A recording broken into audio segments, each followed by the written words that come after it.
सरकार तो किसी की नहीं सुनती। सरकार हमेशा चाहती है कि लोग अनपढ़ रहें, भूखे रहें, जिससे उनके इशारे पे नाचे। और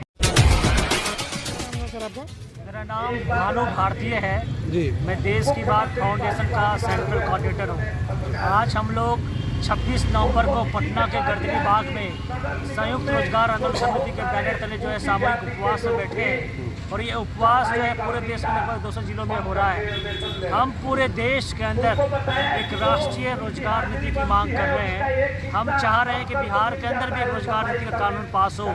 क्योंकि आप बिहार के अंदर रहते हैं, मैं भी रहता हूँ, तो आप समझिए कि बिहार के अधिकांश लोग मजबूरी में आज पलायन कर रहे हैं। आज पूरे देश के लेबर चौक में अधिकांश लेबर चौक पर चले जाइए, वहाँ पे अधिकांश बिहार के लोग मिल जाएंगे। किसानों की बिहार में किसी भी किसानों को न्यूनतम समर्थन मूल्य नहीं मिलता है। तो ये लड़ाई बस राज्य सरकार के साथ साथ केंद्र सरकार को भी इसका समाधान निकालना होगा। और साथ ही पूरे देश के अंदर 60 लाख सरकारी वैकेंसी खाली है। कम से कम 60 लाख सरकारी वैकेंसी को तो भरिए। बिहार के अंदर 10 लाख सरकारी वैकेंसी खाली है। इसके अलावा सभी जिलों में सर स्वरोजगार का, प्राइवेट जॉब का खाका करना पड़ेगा। बिहार एक समय जो है ज्ञान, शौर्य, उद्यमिता में पूरे देश, पूरे विश्व में जो है डंका बजता था। आज बिहार के 52% लोग गरीबी रेखा के नीचे रहते हैं। मुख्यतः आपकी जो मांग है बेरोजगारी के संबंध में है या एमएसपी के संबंध में है? देखिए, बेरोजगारी की समस्या का समाधान जो है एक इंटीग्रेटेड अप्रोच से होगा। अगर रोजगार नीति देश में आती है तो उसके हिसाब से आपको कृषि नीति बदलना पड़ेगा, स्वास्थ्य नीति बदलना पड़ेगा, औद्योगिक नीति बदलना पड़ेगा, कौशल नीति बदलना पड़ेगा, श्रम नीति बदलना पड़ेगा। अगर सारे सेक्टर पर एक साथ काम करेंगे तभी रोजगार क्रिएट हो सकता है। और इसलिए हम कह रहे हैं कि देश में एक राष्ट्रीय रोजगार नीति की आज़ादी के 75 साल में इस तरह की नीतियाँ नहीं बनी है। चीन ने 1979 में एक राष्ट्रीय रोजगार नीति बनाई, जिससे चीन अगले 1979 के बाद 35 सालों में 62 करोड़ आबादी को गरीबी रेखा से बाहर निकाला था। भारत में इस तरह की नीति नहीं बनने के पीछे क्या कारण आप मानते हैं? देखिए, भारत के अंदर इस तरह की नीतियाँ नहीं बनने की सबसे बड़ा कारण है कि लोगों के अंदर जो है जागरूकता का अभाव है। आज मान लीजिए 59% संपत्ति 1% अमीर लोगों के पास जा चुकी है। आज देश का किसान हो, मजदूर हो, युवा हो, महिला हो, उसकी परचेजिंग पावर खत्म हो चुकी है। हम यही चाह रहे हैं, जब अगर इस देश को आगे बढ़ाना चाहते हो तो किसानों को, मजदूरों को, युवाओं को, महिलाओं के हाथ मजबूत करने होंगे। तो उसके लिए सभी नीतियों पे एक साथ काम करना पड़ेगा। तो मुख्यतः इसमें किसको दोष मानते हैं? सरकार की नीतियां खराब है या लोगों में जागरूकता नहीं है? क्या कारण मानते हैं? लोगों में जागरूकता के हिसाब तो कम तो है ही। सरकार की जनता ही चुनती है, सरकार की जवाबदेही होनी चाहिए। अगर आज आपके जो केंद्र सरकार ने 2 करोड़ हर साल रोजगार कहा, हर सरकार आती है रोजगार की बात करती है, सरकार बनने के बाद रात उस पर काम नहीं करती है। तो कम से कम इसलिए नहीं होता है कि आप बस जो है कि सचिवालय के बाहर जो किसान है, मजदूर है, युवा है, महिला है, मान लीजिए बिहार के अंदर हर जिलों में अपनी संभावनाएं हैं, कृषि स्तर पे, नॉन कृषि स्तर पे। उस संभावनाओं को आप तलाशिए, उस पर प्रोडक्ट बनाइए, उसको दूसरे बाजारों में, बिहार के बाहर भी बेचिए। ये सारी संभावना हो सकती है। तो मेरा यही करना है कि ये किसी के खिलाफ लड़ाई नहीं है। ये जब तक सरकार और लोग एक साथ आएंगे तो समाधान है। तो पहली पहल तो सरकार को करनी होगी, क्योंकि इसमें ब्यूरोक्रेसी की। क्या आपको लगता है कि सरकार पहल करेगी?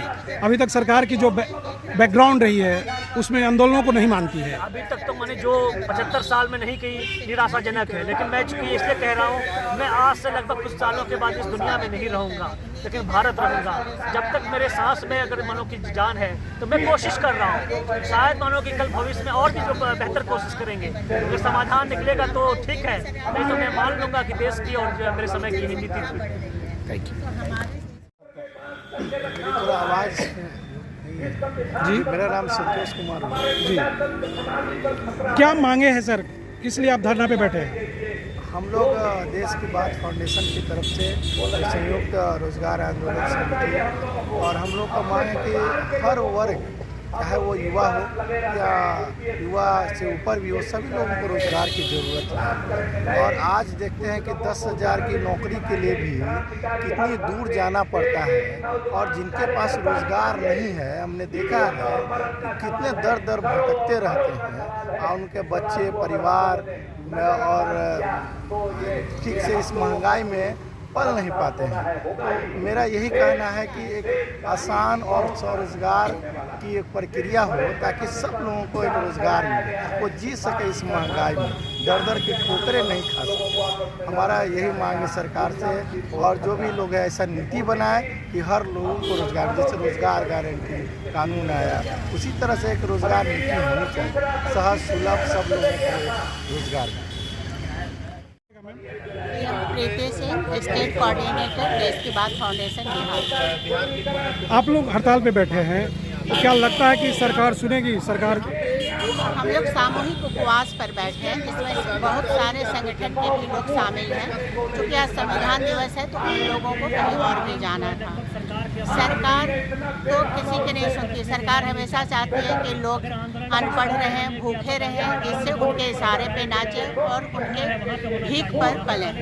सरकारों का बहुत बार ये बयान भी आता है कि हम लोग ये इतना अनाज दे रहे हैं, सरकार अपने घर से नहीं दे रही है। और हम लोग इसीलिए अपनी जनता के आत्मसम्मान के लिए हम लोग चाह रहे हैं कि देश में एक राष्ट्रीय रोजगार नीति कानून बने, जिसमें हर तरह के लोगों के रोजगार की व्यवस्था हो। हमारे गांव तक यानी हमारे खेतों तक रोजगार की व्यवस्था हो, खेतों तक लघु उद्योग स्थापित किए जाएं, ब्लॉक स्तर पर स्टेट, नेशनल और इंटरनेशनल लेवल की मार्केटिंग हो। सरकार फिर कहेगी इस बात पर कि हम लोग तो कोशिश कर रहे हैं MSME के थ्रू या डिस्ट्रिक्ट इंडस्ट्री डिपार्टमेंट के थ्रू, लेकिन आपको भी पता है कि हमारा गांव का गांव खाली है। हम लोग चिप्स खरीद रहे हैं 10-20 रुपया में एक आलू का, और हमारे यहाँ का आलू सड़ जाता है या जाने वाले लोग नहीं हैं। महिलाओं की स्थिति आज भी दोयम दर्जे की है। आरक्षण के बावजूद हमारे जो सबसे निचले पायदान के लोग हैं, आज हम बराबरी में हम लोग नहीं ला पाए हैं। तो इन सब के लिए हम लोग चाह रहे हैं कि राष्ट्रीय रोजगार नीति कानून बने। ये आगाज हो चुका है, हमारे देश की जनता भी जागरूक होगी, और जब देश की जनता जागरूक होगी तो अपने आप सरकारों को ये कानून बनाना ही होगा। सरकारें आज हैं कल नहीं रहेंगी, लेकिन आना जाना इन्हीं का रहता है। तो इसलिए हम लोग राष्ट्रीय रोजगार कानून की बात कर रहे हैं, निजीकरण का विरोध कर रहे हैं, और सभी लोगों को अगर रोजगार नहीं मिलती है तो बेरोजगारी भत्ता, सम्मानित बेरोजगारी भत्ता मिले। ऐसा नहीं लग रहा है मैम कि संख्या आप लोगों की कम है? क्रांति का आगाज के लिए एक इंसान भी काफ़ी है, और अगर यही सोच रहे होते तो आज हम लोग आज़ाद भी नहीं होते। सारी जनता एक साथ नहीं उठी थी ब्रिटिश हुकूमत से लड़ने के लिए। तो ये शुरुआत है, धीरे धीरे लोग कारवा बनता है।